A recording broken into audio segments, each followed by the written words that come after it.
ओम शांति। सुनते हैं 19 मार्च 90 के अव्यक्त बाप दादा के मधुर महावाक्य। आज की मुरली का टाइटल है उड़ती कला का आधार, उमंग उत्साह के पंख। आज की मुरली में 4 क्वेश्चन। नंबर 1, नए बच्चों का उमंग उत्साह क्या है और पुराने बच्चों का उमंग उत्साह क्या है। नंबर 2, चलते चलते बच्चे थक क्यों जाते हैं। नंबर 3, छोटी छोटी बातें बड़ी क्यों लगती हैं। लास्ट, सारा दिन उमंग उत्साह में रहने के लिए कौन सी वैरायटी स्मृति में रहें। तो आज की मुरली तो वंडरफुल, सदा उमंग उत्साह में रहना है। हाँ, और उसके लिए बाबा ने कहा लिस्ट बनाओ, उमंग उत्साह की स्मृतियों की लिस्ट बनाओ और वो लिस्ट सदा बुद्धि में रखो जिससे आपका उमंग उत्साह चढ़ा रहे। हाँ, कौन हमें पढ़ा रहा है, किसकी पालना में पल रहे हैं, कितनी ऊंची तकदीर, 2500 वर्ष का राजभाग मिल रहा है। भगवान ने आत्माओं की तकदीर लिखने की कलम मेरे हाथ में दे दी है। अच्छा, चलो सुनते हैं बाबा की मुरली 19 मार्च 90। आज सर्व बच्चों को स्नेही संपन्न, मिलन भावना और संपूर्ण बनने की श्रेष्ठ कामना के शुभ उमंग उत्साह के वाइब्रेशन बाप दादा देख रहे हैं। हर बच्चे के अंदर, उसमें भी इस कल्प में पहली बार मिलने वाले बच्चों का उत्साह और इस कल्प में अनेक बार मिलने वाले बच्चों का उत्साह अपना अपना है। जिसको आप अपनी भाषा में कहते हो क्या, नए बच्चे और पुराने बच्चे नए जो बिल्कुल अभी निकले हो, कहीं पुराने भी हैं बहुत, लेकिन हैं सभी अति पुराने थे पुराने। क्यों? क्योंकि पुरानी पहचान बाप की तरफ, ब्राह्मण परिवार की तरफ आकर्षित कर यहाँ लाई है। यह सिर्फ निशानी मात्र कहा जाता है, नया बच्चा और पुराना बच्चा। नए बच्चों का उमंग उत्साह यही है क्या, ध्यान से सुनना, कि थोड़े समय में बहुत आगे उड़ते हुए बाप समान बन करके दिखाएं। पुराने बच्चों का यही श्रेष्ठ संकल्प है कि जो बाप दादा से पालना मिली है, खजाना मिला है, उसका रिटर्न बाप के आगे सदा रखते रहें। दोनों का उमंग उत्साह श्रेष्ठ है और यही उमंग उत्साह पंख बन उड़ती कला की ओर ले जा रहा है। उड़ती कला के पंख ज्ञान योग तो हैं ही, लेकिन प्रत्यक्ष स्वरूप में सारी दिनचर्या में, हर समय हर कर्म में उड़ती कला का आधार है। कैसा भी कार्य हो, चाहे सफाई करने का हो, बर्तन मांजने का हो, साधारण कर्म हो, लेकिन उसमें भी उमंग उत्साह नेचुरल और निरंतर होगा। ऐसे नहीं कहे जब ज्ञान की पढ़ाई कर और करा रहे हैं, वह याद में बैठे हैं, किसको बिठा रहे हैं। हाँ, अब सुनिए, ऐसे नहीं कह के कभी तो जब पढ़ाई कर करा रहे हैं, याद में बैठ रहे हैं या बिठा रहे हैं, वह आध्यात्मिक सेवा में बिजी हैं, तो उस समय सिर्फ उमंग उत्साह हो, उस समय तो हो, उस समय तो होता ही है, क्या बड़ी बात है। और साधारण कर्म हो तो स्थिति भी साधारण हो जाए, फिर उमंग उत्साह भी साधारण हो जाए। नहीं, यह उड़ती कला की निशानी नहीं है। मतलब श्रेष्ठ कर्मों में तो उमंग उत्साह और साधारण कर्मों में उमंग उत्साह ढीला। बाबा ने कहा उड़ती कला की निशानी नहीं है। उड़ती कला वाली श्रेष्ठ आत्मा के उमंग उत्साह के पंख सदा ही उड़ते रहेंगे। तो बाप दादा सभी बच्चों के उमंग उत्साह को देख रहे हैं। पंख तो सभी के हैं, लेकिन कभी कभी उमंग उत्साह में उड़ते उड़ते थक जाते हैं। कोई छोटा बड़ा कारण बनता है, अर्थात रुकावट आती है, कभी तो प्यार से पार कर लेते हैं, लेकिन कभी घबरा जाते हैं, जिसको आप लोग कहते हैं कंफ्यूज हो जाते हैं। इसलिए सहज पार नहीं करने के कारण थक जाते हैं, लेकिन थोड़ा थोड़ा थकते हैं, फिर भी श्रेष्ठ लक्ष्य है, मंजिल अति प्यारी लगती है, इसलिए उड़ने लग जाते हैं।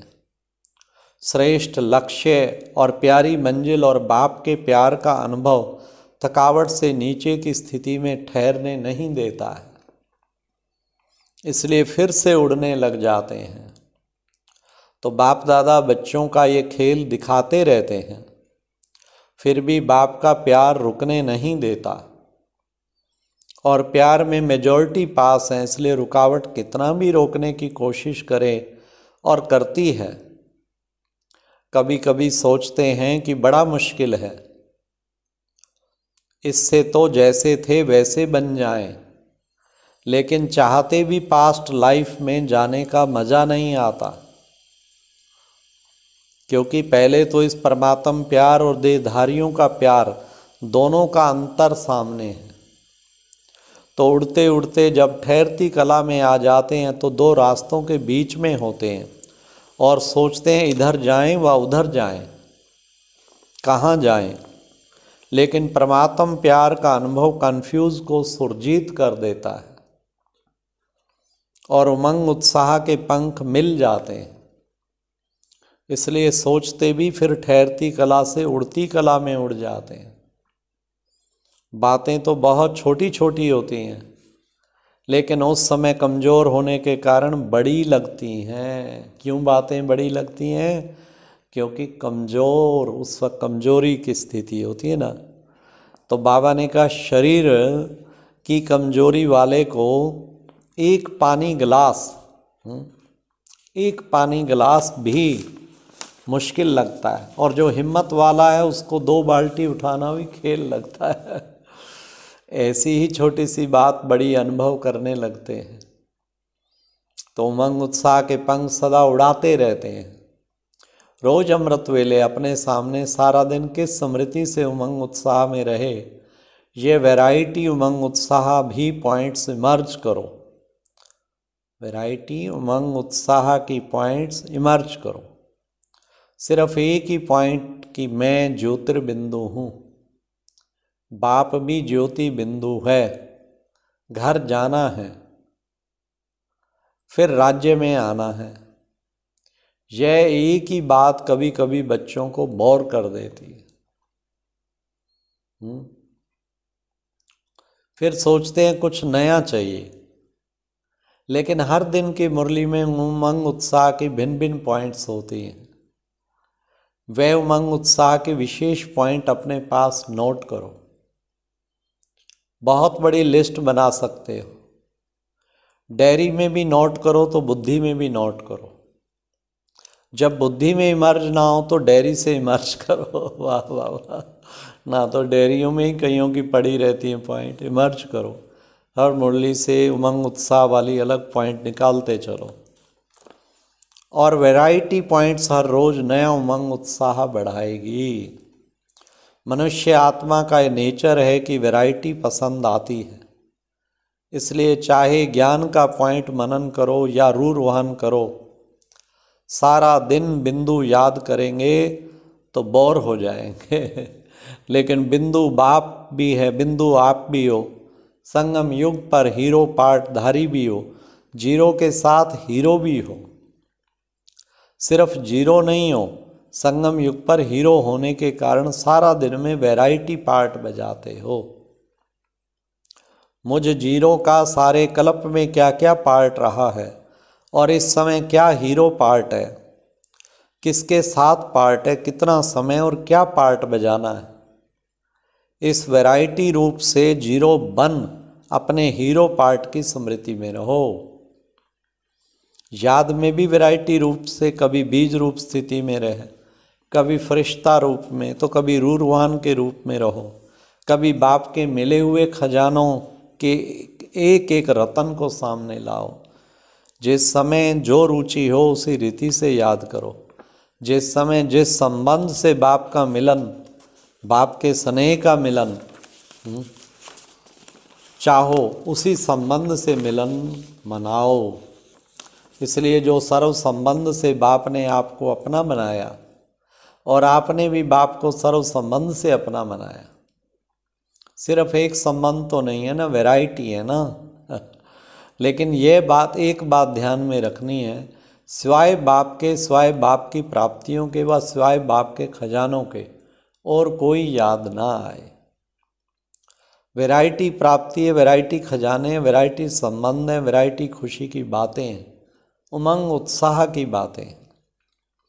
उसी विधि से यूज करो। बाप और आप, यही सेफ्टी की लकीर है। इस स्मृति की लकीर से बाहर नहीं आओ। बस यह लकीर परमात्म छत्र छाया है। जब तक इस छत्र छाया की लकीर के अंदर है, तब तक कोई माया की हिम्मत नहीं। फिर मेहनत क्या होती, रुकावट क्या होती, विघ्न क्या होता, इन शब्दों से अविद्या हो जाएगी।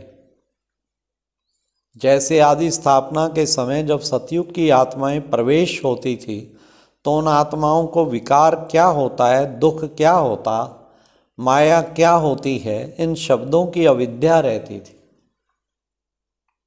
बच्चों को यह अनुभव है ना, पुराने तो इन बातों को जानते हैं। ऐसे जो बाप और आप इस स्मृति की लकीर की छत्र छाया में हैं, उनको इन बातों की अविद्या हो जाती है। इसलिए सदा सेफ हैं, सदा बाप के दिल में रहते हैं।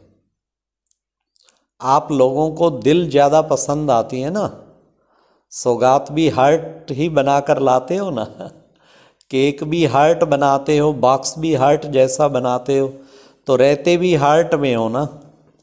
बाप की हार्ट तरफ माया आ नहीं सकती। जैसे जंगल में भी रोशनी कर देते हैं, तो जंगल का राजा शेर भी नहीं आ सकता, भागा जाता है। बाप की हार्ट कितनी लाइट और माइट है, उसके आगे माया का कोई रूप आ नहीं सकता। तो मेहनत से सेफ हो गए ना। जन्म भी सहज हुआ, मेहनत लगी क्या जन्म लेने में। बाप का परिचय मिला, पहचाना और सेकंड में अनुभव किया, बाप मेरा और मैं बाप का। जन्म सहज हुआ, भटकना नहीं पड़ा। आपके देश रूपी घर में बाप ने बच्चों को निमित्त बनाकर भेजा। ढूंढना व भटकना तो नहीं पड़ा। घर बैठे बाप मिला ना। यह तो अभी प्यारे से भारत में आते हो मिलने, लेकिन परिचय तो वहाँ ही मिला, जन्म तो वहाँ मिला ना। जन्म अति सहज हुआ तो पालना भी अति सहज है। सिर्फ अनुभव करो। अच्छा, चारों ओर के सदा उमंग उत्साह में उड़ने वाले तीव्र पुरुषार्थी आत्माओं को, सदा बाप की दिल में रहने वाली विशेष मणियों को, सदा बाप और आप इस स्मृति की छत्र छाया में रहने वाले श्रेष्ठ आत्माओं को बाप दादा का याद प्यार और नमस्ते। अच्छा, ओम शांति। तो सभी लिस्ट निकालेंगे, उमंग उत्साह में हमेशा कैसे रहें, और उन स्मृतियों को बार बार वैरायटी स्मृतियों को लाते रहें। ओम शांति। ये एक प्रेरणादायक वीडियो है, जरूर देखें, कोई भी मिस ना करे।